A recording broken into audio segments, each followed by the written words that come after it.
الله والحمد لله نحمده ونستعينه ونستغفره ونؤمن به ونتوكل عليه ونعوذ بالله من شرور أنفسنا ومن سيئات أعمالنا من يهده الله فلا مضل له ومن يضلله فلا هادي له ونشهد أن لا إله إلا الله وحده لا شريك له ونشهد أن سيدنا وسندنا وحبيبنا ومولانا محمدا عبده ورسوله أما بعد قال الله تبارك وتعالى في القرآن المجيد والفرقان الحميد أعوذ بالله من الشيطان الرجيم بسم الله الرحمن الرحيم إن للمتقين مفازا حدائق وأعنابا صدق الله العظيم قال النبي صلى الله عليه وسلم كن في الدنيا كأنك غريب أو آمر بسبيل صدق الله مولانا العظيم وصدق رسوله النبي الكريم نحن على ذلك من الشاهدين والشاكرين والحمد لله رب العالمين. معزز بزرگوں اور عزیز ساتھیوں، اللہ تبارک و تعالیٰ نے نبی رحمت صلی اللہ علیہ وسلم کی امت میں ہم کو پیدا فرما کر ہم پر بڑا ہی احسان فرمایا. یہ احسان عظیم دنیا اور ما فیہا دنیا سے بہتر ہے، کیونکہ یہ احسان اللہ کا ہم نہ چکا سکتے ہیں اور نہ ہی اس کا کوئی ہم جزا دے سکتے ہیں، نہ ہی اس کے بدل ہم کوئی چیز پیش کر سکتے ہیں، کیونکہ اللہ تبارک و تعالیٰ نے دنیا کو دارالاسباب بنایا اور اس میں ہماری اور آپ کی اور ساری انسانیت کی بھلائی کے لیے انبیاء علیہ الصلاۃ والسلام کے ذریعے سے دین حق ہم تک پہنچایا اور ساری انسانیت کو یہ بات پہنچائی کہ اے لوگوں، اگر تم کامیاب ہونا چاہتے ہو اور تمہارے زندگی کے ہر نشیب و فراز میں اپنے کو کامیاب ترین انسان کہلانا چاہتے ہو تو ضروری ہے کہ تم میرا ڈر پیدا کرو. ان للمتقین مفازا، بے شک وہ لوگ جو اللہ سے ڈرتے ہیں اور اللہ کا خوف ہمارے اپنے اندر پیدا فرماتے ہیں، یقیناً وہ کامیاب ہونے والے ہیں اور بڑی کامیابی ان کے ہاتھ لگنے والی ہے. تو ہماری اور آپ کی اور ساری انسانیت کی کامیابی اللہ کا ڈر اور اللہ کا خوف اور اللہ تبارک و تعالیٰ کی مشیت پر رضامندی، یہ بہت بڑی چیز ہے. یہی چیز انسان کو کامیاب بھی کرتی ہے اور دنیا اور آخرت کے اندر انسان کو اللہ تبارک و تعالیٰ وہ بدلہ عطا فرماتے ہیں جن عزائم کے ساتھ، جن ارادوں کے ساتھ اللہ کا خوف انسان اپنے اندر پیدا کیا. تو اللہ عزیز ساتھیوں، ہماری اور آپ کی بھلائی اور کامیابی اللہ کے دین میں، احکامات الہی میں، نبی کی شریعت میں اور دین میں پیوست ہے. اب اس کو حاصل کرنے کے لیے کئی ایک اعمال اور کئی ایک معاملات اور کئی ایک راستے ہم کو میسر ہوتے ہیں اور ان راستوں سے، ان معاملات سے ہمیں گزرنا پڑتا ہے. تو ان راستوں کے اندر کئی ایک مسائل آئیں گے انسان کو پریشان کرنے کے، اور کئی ایک طریقے آئیں گے جو ہم کو بہلائیں گے اور بتائیں گے کہ یہ راستہ نہیں بلکہ یہ راستہ درست ہے. لیکن ہمیں وہ راستہ اختیار کرنا ہے جس میں اللہ تبارک و تعالیٰ نے سیدھا راستہ بتایا ہے اور اس راستے کو چھوڑ کر دوسروں کی پیروی، یا شیطان جو یہ چاہتا ہے کہ انسان کو کس طریقے سے بہکاؤں، کس طریقے سے اس کو راہ حق سے ہٹاؤں، یہ تو شیطان کی ہمیشہ ہی کوشش رہی ہے۔ لیکن رب کریم کا بڑا ہی احسان ہے کہ اللہ تبارک و تعالیٰ نے نبی رحمت صلی اللہ علیہ وسلم کی امت میں ہم کو پیدا فرما کر اور احکامات الہیہ اور شریعت محمدیہ عطا فرما کر ہم پر بڑا ہی احسان فرمایا ہے۔ یہ وہ نعمت ہے، یہ وہ احسان ہے، یہ وہ رحمت ہے کہ جس کے ذریعے سے ہم کامیاب ہو سکتے ہیں اور سیدھا راستہ اختیار کر سکتے ہیں۔ کیونکہ یہ دنیا ہے اور یہ دنیا عارضی ہے، یہ ختم ہونے والی دنیا ہے، تو اس دنیا کے اندر شیطان اور شیطان کی پیروی کرنے والے بہت سارے لوگ موجود ہیں جو دین حق سے انسانوں کو موڑنے کے لیے اور دین متین سے انسانوں کو گمراہ کرنے کے لیے طرح طرح کے فتنے اور طرح طرح کے مسائل ہمارے سامنے پیش کرتے ہیں، حالات کو لا کر ہمارے سامنے رکھتے ہیں کہ حالات آگے ایسے ہونے والے ہیں اور مسائل ایسے پیش آنے والے ہیں، تم کو یہ اسباب کی ضرورت ہے۔ کل کے دن اگر تم مسائل کو نہیں اپناؤ گے، ان مسائل کو نہیں اختیار کرو گے تو تمہارے پاس اسباب نہیں رہیں گے، تمہاری اولاد ہے تو کل کے دن تمہیں کوئی ایسا مال و اسباب یا جائیداد اگر نہیں ہوگی تو ان کی کیا خدمت کرو گے، ان کے لیے کیا چھوڑ کر جاؤ گے۔ ایسی چیزیں اور ایسی باتیں جو ہم تک پہنچائی جاتی ہے یا ہم کو لوگ بتاتے ہیں، یہ شیطانی وساوس ہوتے ہیں۔ اللہ تبارک و تعالیٰ نے روزی کا ذمہ لیا ہوا ہے۔ اللہ تبارک و تعالیٰ نے جس طریقے سے اور جانوروں کو جو جن کی زبان نہیں ہے، جن کے اندر کوئی کام کرنے کی صلاحیت نہیں ہے،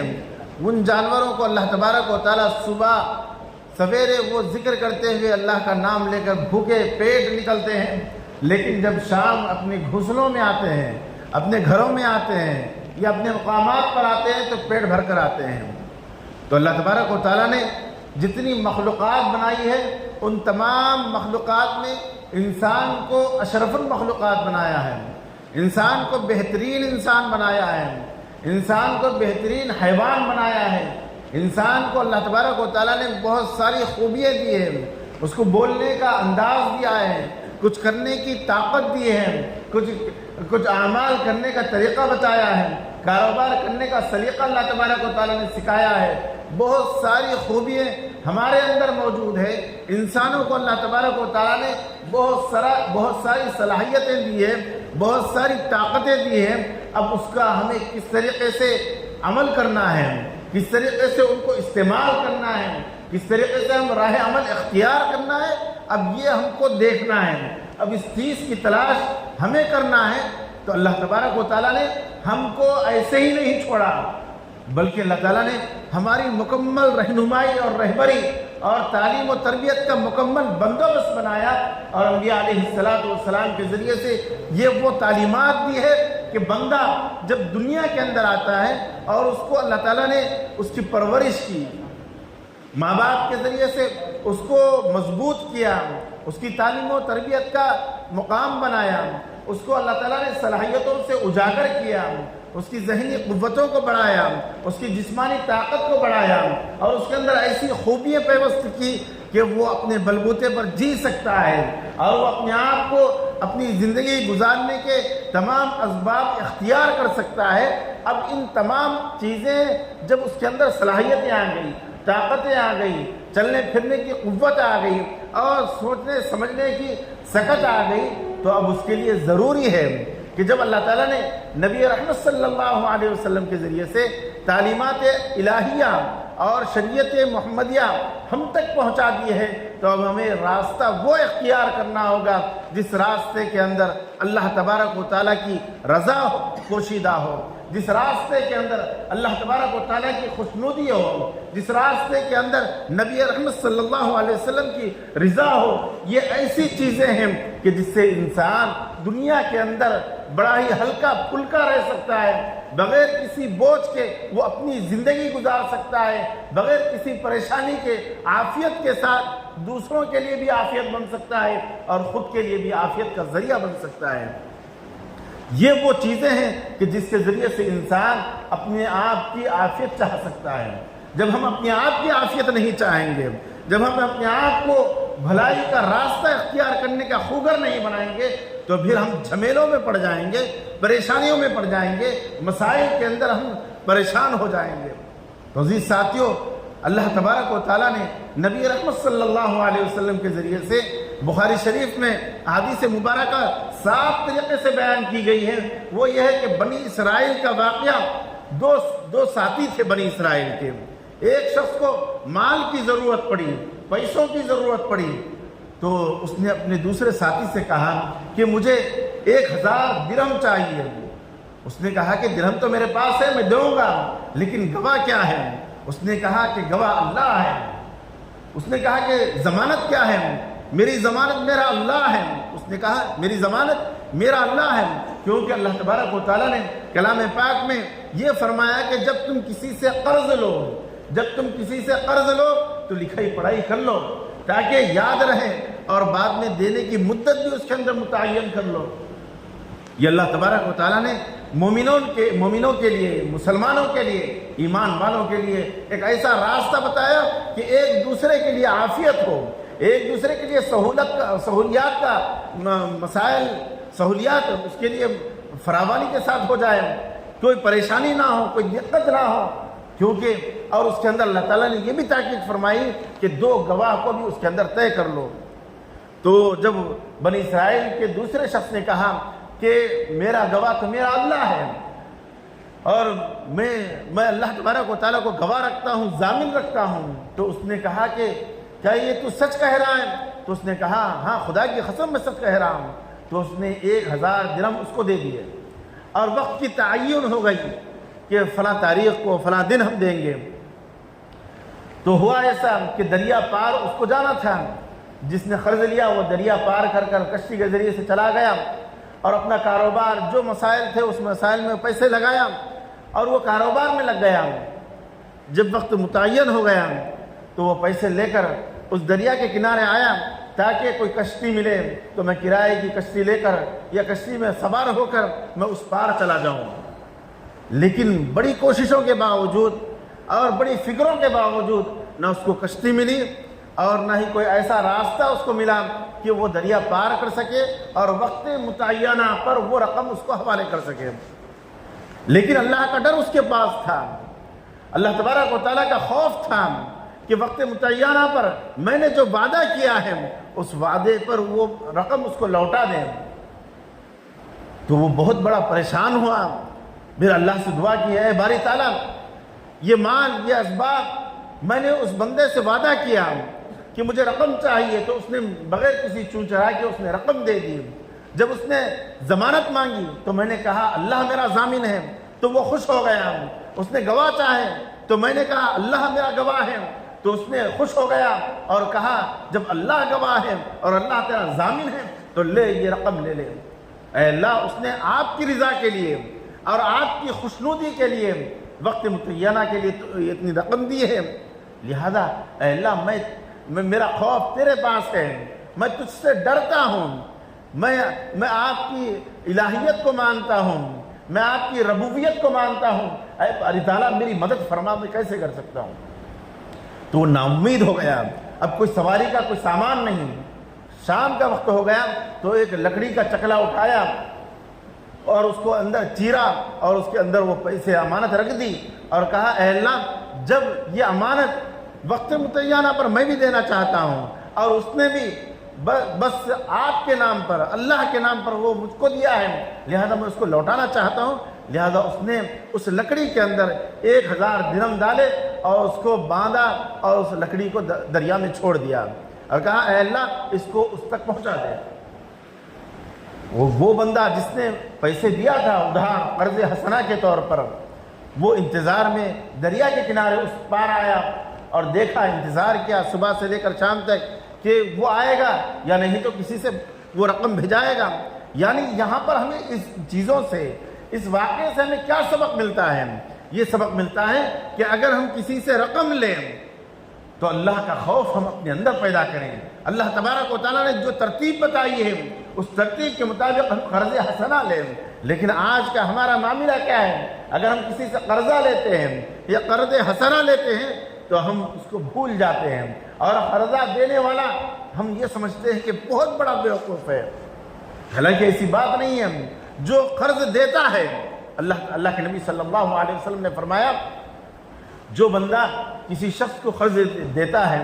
اور قرض دینے کا مطلب یہ ہے کہ وقت متعینہ کے طور پر، یعنی چند دن کے لیے، چند عرصے کے لیے، چند مہینوں کے لیے جو ہم تاریخ طے کر لیتے ہیں کہ فلاں تاریخ طے کہ میں قرض دے دوں گا، تو اللہ تبارک و تعالیٰ اس بندے کو روزانہ اس مال کے مطابق صدقہ کرنے کا ثواب دیتے ہیں۔ کتنی بڑی بات ہے! یعنی اللہ کی رضا کے لیے اس نے قرض حسنہ دیا ہے، اس کے اندر سود کا کوئی شبہ نہیں ہے۔ یعنی آج دنیا کے اندر سودی معاملات، سودی کاروبار عام ہو چکے ہیں، غیر تو غیر مسلمان بھی اس کو برائی نہیں سمجھ رہے ہیں۔ اللہ کے نبی صلی اللہ علیہ وسلم نے فرمایا کہ جو بندہ سودی کاروبار کرتا ہے، سود کے اوپر لین دین کرتا ہے، تو کل قیامت کے دن اس کو اللہ تبارک و تعالیٰ جہنم میں ڈالیں گے، اور جو بندہ اپنا حق معاف کرتا ہے اس کو عرش کے سائے کے نیچے عرش کے سائے کے نیچے اس کو مقام دیں گے۔ یعنی جو بندہ سودی معاملات کرتا ہے، سودی کاروبار کرتا ہے، تو اللہ تبارک و تعالیٰ اس کو جہنم رسید کریں گے، اور کل قیامت کے دن اس کو ہولناکی ایسی ہوگی کہ وہ بے چین رہے گا۔ اور اللہ کے نبی صلی اللہ علیہ وسلم جب معراج میں جا رہے تھے تو دیکھا کہ ایک شخص ہے، اس کا پیٹ گویا کہ بڑے ہی مکان کی طرح ہے، بڑے روم کی طرح ہے، کمرے کی طرح ہے۔ حضرت جبرائیل امین علیہ السلام سے کہا،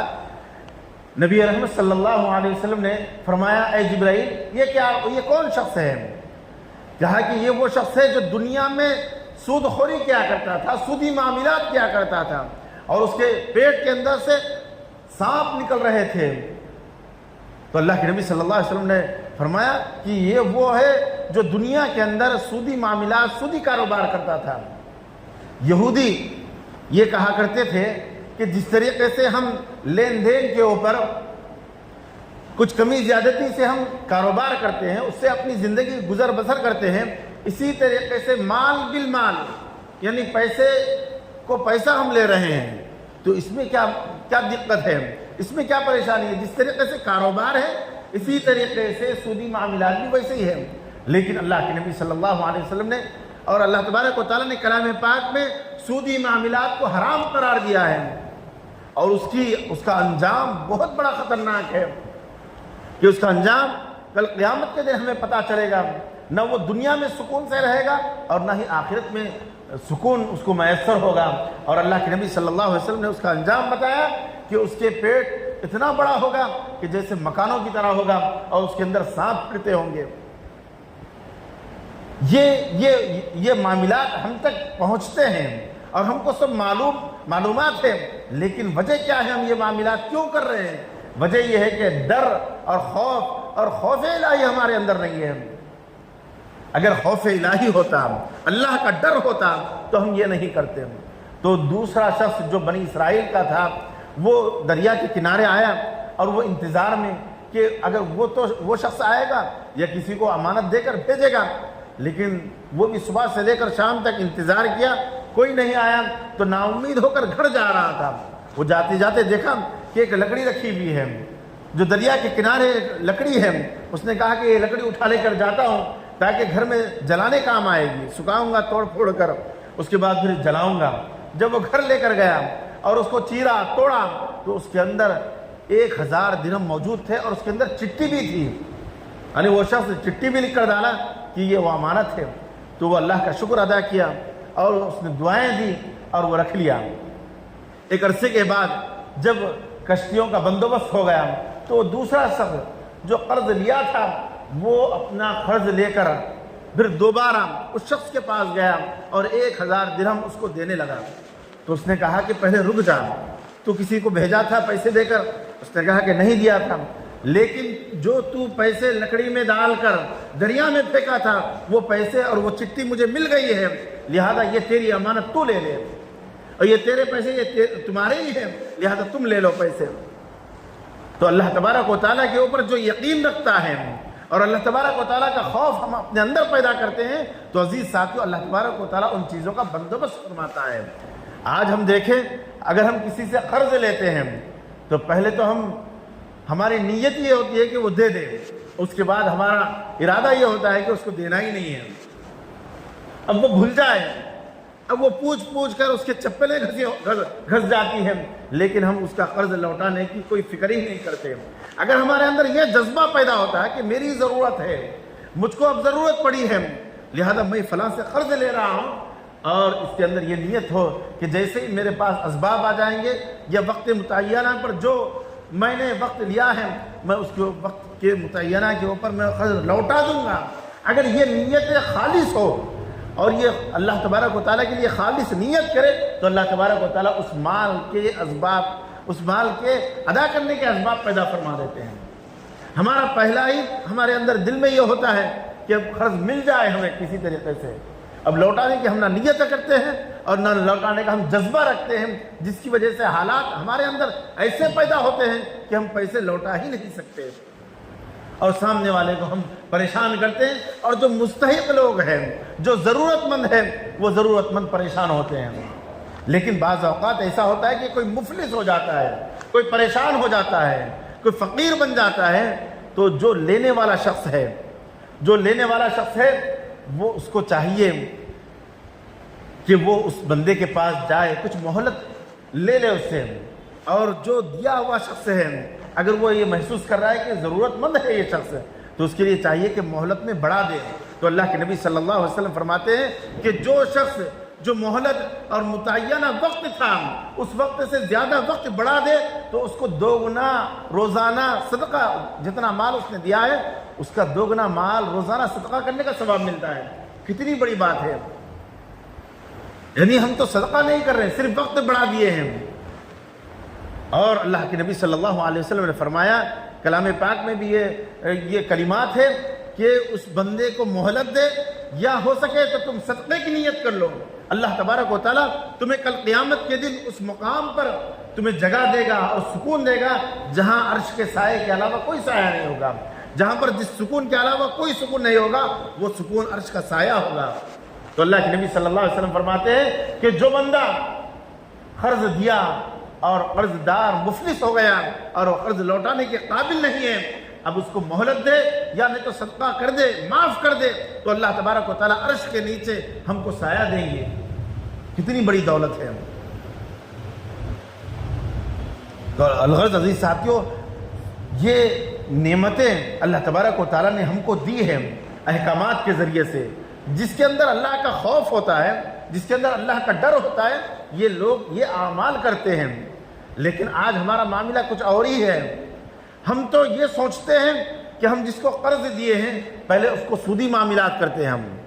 ہم اصل رقم تو اس کو ویسے ہی رکھنے دیتے ہیں، جو اوپر سودی معاملات ہوتے ہیں، اوپر جو زیادہ رقم ہوتی ہے اس رقم کو اس سے اصول کرتے رہتے ہیں۔ ہوتا یہ ہے کہ بعض لوگ جتنا قرض لیتے ہیں اس سے کہیں زیادہ تو سودی طور پر لے کر ہم کھا لیتے ہیں۔ تو عزیز ساتھیوں، یہ معاملات اگر ہمارے رہیں گے، معاشرتی زندگی ایسی رہیں گی اور مفلس ہونے والا مفلس ہوتے رہیں گا اور اس کی پرواہ بھی نہیں رہتی کہ سامنے والا کتنی مفلسی میں گزر رہا ہے، کتنا پریشان ہے، اس کی ذرہ برابر بھی ہمارے اندر کوئی تڑپ رہتی ہے، نہ ہمارے دل کے اندر کوئی درد ہوتا ہے، کیونکہ اللہ تبارک و تعالیٰ اس کو پتھر دل بنا دیتے ہیں، اس کو سخت مزاج بنا دیتے ہیں، اس کے اندر رحم دل کا مادہ ہی ختم کر دیتے ہیں۔ جو سود خوری کرتا ہے تو اس کے اندر سے رحم دل کا مادہ ہی ختم ہو جاتا ہے۔ تو عزیز ساتھیوں، لوگ پریشان ہوتے ہیں۔ تو اللہ تبارک و تعالیٰ نے فرمایا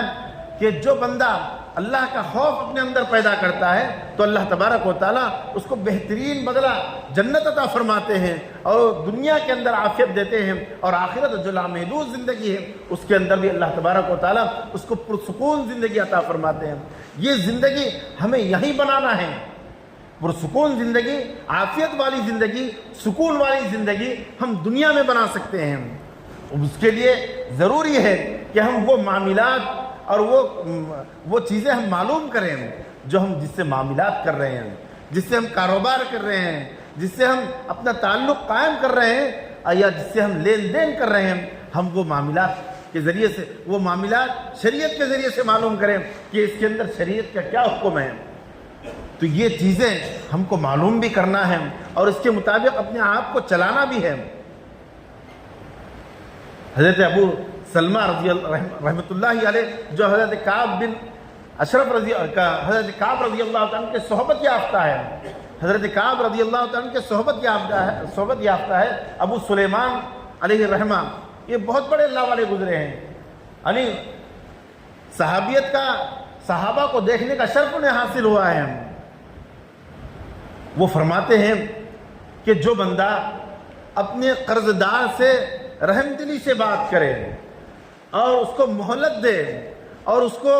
معاف کر دے اس کا قرض، تو اللہ تبارک و تعالی جب قیامت برپا ہوگی اور جب لوگ خبروں سے اٹھیں گے تو لوگ سب بے چین ہوں گے، پریشان رہیں گے، لیکن جو قرض دار کے قرض کو معاف کرے گا اور اللہ کا ڈر اپنے اندر پیدا کرتے ہوئے لوگوں کے اوپر احسان کرے گا، تو اللہ تبارک و تعالیٰ اس کے اندر اطمینان اور پرسکون سکونت اور رحمت فرمائیں گے کہ جس کے ذریعے سے وہ اپنے اندر اطمینان محسوس کرے گا اور سب لوگ حیران اور پریشان اور شزر رہیں گے۔ اس وقت وہ شخص جس کے اوپر جس کو قرض دیا ہے اس کے ساتھ احسان کا معاملہ، نرمی کا معاملہ، عافیت کا معاملہ کرے گا، تو اللہ تبارک و تعالیٰ اس کو عافیت کے ساتھ اس قیامت کی گھڑی میں اور حشر کے میدان میں اس کو سکونت عطا فرمائیں گے، سکینت اس کو دیں گے اور رحمت اللہ تبارک و تعالیٰ کی خاص اس کے اوپر نازل ہوگی، تو وہ اطمینان میں رہے گا، تو لوگ اس کے اوپر عرش کریں گے کہ ہم لوگ پریشان ہیں، ہم اپنے گناہوں کے اندر پریشان ہیں، ہم اپنے معاملات کے اندر پریشان ہیں، ہم پسینے کے اندر شرابور ہوتے جا رہے ہیں اور سورج سوا نیزے پر آ چکا ہے اور ہم سورج کی تپش کے اندر ہم تپ رہے ہیں، لیکن یہ شخص اطمینان میں ہے، اس کی کیا وجہ ہے؟ تو ندا آئے گی، یہ وہ شخص ہے کہ جو دنیا کے اندر لوگ اس سے معاملات کیا کرتے تھے، اس سے قرض لیا کرتے تھے، تو وہ ان لوگوں کو مہلت دیا کرتا تھا، ان کے اوپر احسان کیا کرتا تھا، ان کے اوپر زور و زبردستی نہیں کیا کرتا تھا۔ آج دیکھیں کہ آج جو قرض دیتا ہے وہ تو قرض اپنے اصلی پیسوں کو تو ویسے ہی رکھتا ہے، لیکن سودی پیسے جو ایکسٹرا زیادہ پیسے آتے ہیں ان کو وصول کرنے کی ہر ممکن کوشش کرتا ہے،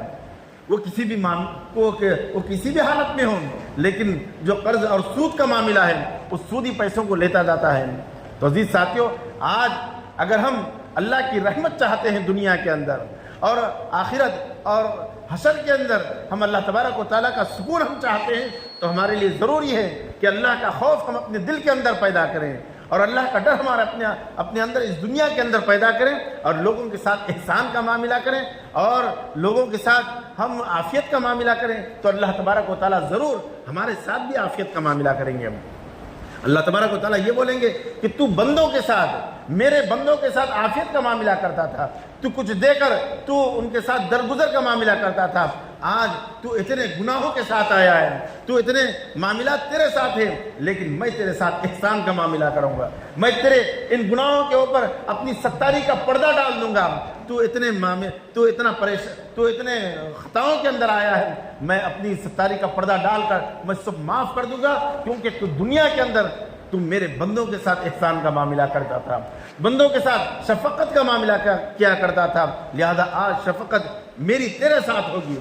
تو عزیز ساتھیوں، ہم ان چیزوں کا بھی جائزہ لیں کہ اللہ تبارک و تعالیٰ نے ہم کو مالدار بنایا ہے یا صاحب حیثیت بنایا ہے، کوئی لوگ ہمارے پاس آ رہے ہیں تو ہم ان کا احسان مانیں کہ اللہ تبارک و تعالیٰ نے ہمیں محتاج نہیں بنایا بلکہ دوسرے لوگوں کو ہماری طرف رجوع کیا ہے، ہمارے طرف بھیجا ہے، لہذا ہم اللہ کا شکر ادا کرتے ہوئے لوگوں کو ہم احسان کا ذریعہ بنیں اور ان کی عافیت کا ذریعہ بنیں، نرمی کا معاملہ کریں۔ اللہ تبارک و تعالیٰ ہمیں قیامت کے دن ہمارے ساتھ نرمی کا معاملہ کرے گا۔ اللہ تبارک و تعالیٰ ہم سب کو سمجھ کر عمل کرنے کی توفیق نصیب فرمائے۔ جو احباب سنت نہیں پڑھے سنتیں پڑھیں، سنتیں پڑھ لیں، وما علینا الا البلاغ۔